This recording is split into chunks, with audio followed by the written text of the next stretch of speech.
नमस्कार, आप देख रहे हैं खबर उत्तराखंड डिजिटल। मैं हूं आशीष तिवारी।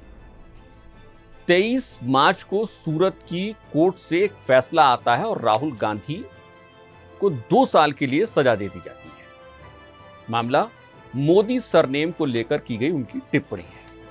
मामला 2019 का, फैसला 2023 में आता है। 24 मार्च को राहुल गांधी की लोकसभा सदस्यता रद्द कर दी जाती है। बाकायदा इसकी सूचना जारी कर दी जाती है।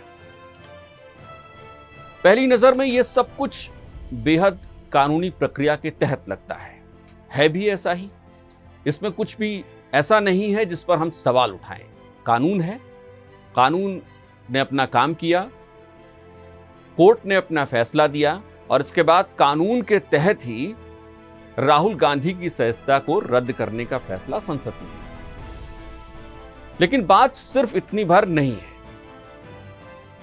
क्योंकि जब इस पूरे मसले में बीजेपी की एंट्री होती है और बीजेपी इस पूरे मसले को ओबीसी से जोड़ती है, ओबीसी के सम्मान से जोड़ती है, तो जाहिर सी बात है कि जब बीजेपी की एंट्री इस कोर्ट के फैसले में होती है तो सवाल कई उठेंगे। तो जब बात सवाल उठने की होती है तो चूंकि अब इस देश में चुनावी वादे और जुमले में कोई खास अंतर रह नहीं गया है। खास तौर पे 2014 के बाद चुनावी वादे जुमले जैसे हो गए हैं। लेकिन फिर भी 2014 से कुछ ही पहले, 2013 के आसपास या फिर 2014 के आम चुनाव से पहले के कुछ चुनावी भाषणों को आप याद करिए तो उस समय वर्तमान प्रधानमंत्री नरेंद्र मोदी ने अपने भाषणों में कहा था कि अगर बीजेपी सत्ता में आती है तो एक विशेष कानून लाया जाएगा साल भर के भीतर उन तमाम जनप्रतिनिधियों पर जिन पर आपराधिक मामले दर्ज हैं, उनके लिए एक फास्ट ट्रैक कोर्ट बनाई जाएगी। उस फास्ट ट्रैक कोर्ट के तहत ये तमाम मामले लाए जाएंगे और इन मामलों का फैसला होगा। 2013 में कहा था, 2014 में सरकार आ गई और आज 2023 है। 2024 में फिर से आम चुनाव होने हैं। वो 1 साल नहीं आया, सवाल बीजेपी से पूछा जाना चाहिए। हालांकि बीजेपी ने कभी इस मसले पर प्रेस कॉन्फ्रेंस नहीं की। अब आपको एक दिलचस्प आंकड़ा बताते हैं, इसे आप ध्यान से सुनिए और समझिएगा, क्योंकि इस पूरे मसले को हम इसलिए भी आपके जहन में ताजा कर रहे हैं क्योंकि बीजेपी ने बाकायदा प्रेस कॉन्फ्रेंस करके कहा है कि सब कुछ कानूनी प्रक्रिया के तहत और संविधान के तहत हुआ है। और आप इस बात को भी जहन में रखिएगा कि ये सब कुछ जो राहुल गांधी को कोर्ट ने सजा सुनाई है वो एक चुनावी रैली में दिए गए भाषण के आधार पर सुनाई है। एक रिपोर्ट आती है एडीआर की। एडीआर की यह रिपोर्ट बताती है कि 2019 में देश की जनता ने जो 542 सांसद चुने, उसमें से सबसे अधिक एनडीए के पास आए, 353 के आसपास एनडीए के पास आए। बीजेपी के पास 303 है। दिलचस्प आंकड़ा यह है कि इन 303 में से 116 सांसदों पर बीजेपी के क्रिमिनल केस दर्ज है।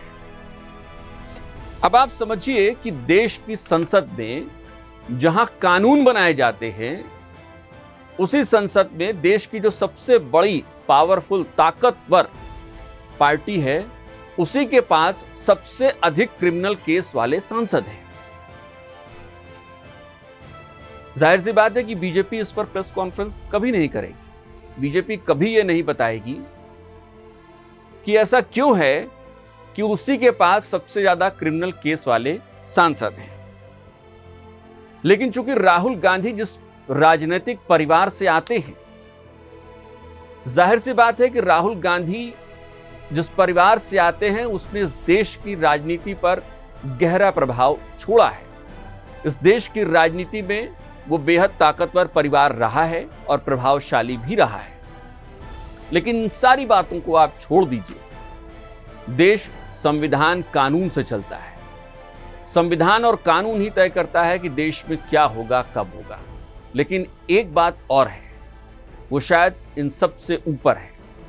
वो ये है कि देश लोकतंत्र से चलता है, लोक से चलता है, आम नागरिक की जनभावनाओं से चलता है, चुनावी रैलियों में दिए गए चुनावी भाषणों से नहीं चलता है।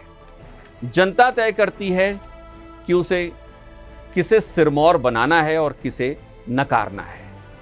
लेकिन जब कानून और संविधान के तहत दिए गए फैसलों पर राजनीतिक पार्टियां अपनी एंट्री करती हैं और प्रेस कॉन्फ्रेंस करके ऐसे बयान देती हैं, तो पूछा जाना चाहिए कि क्या राजनीतिक रोटियां सेकी नहीं जा रही हैं?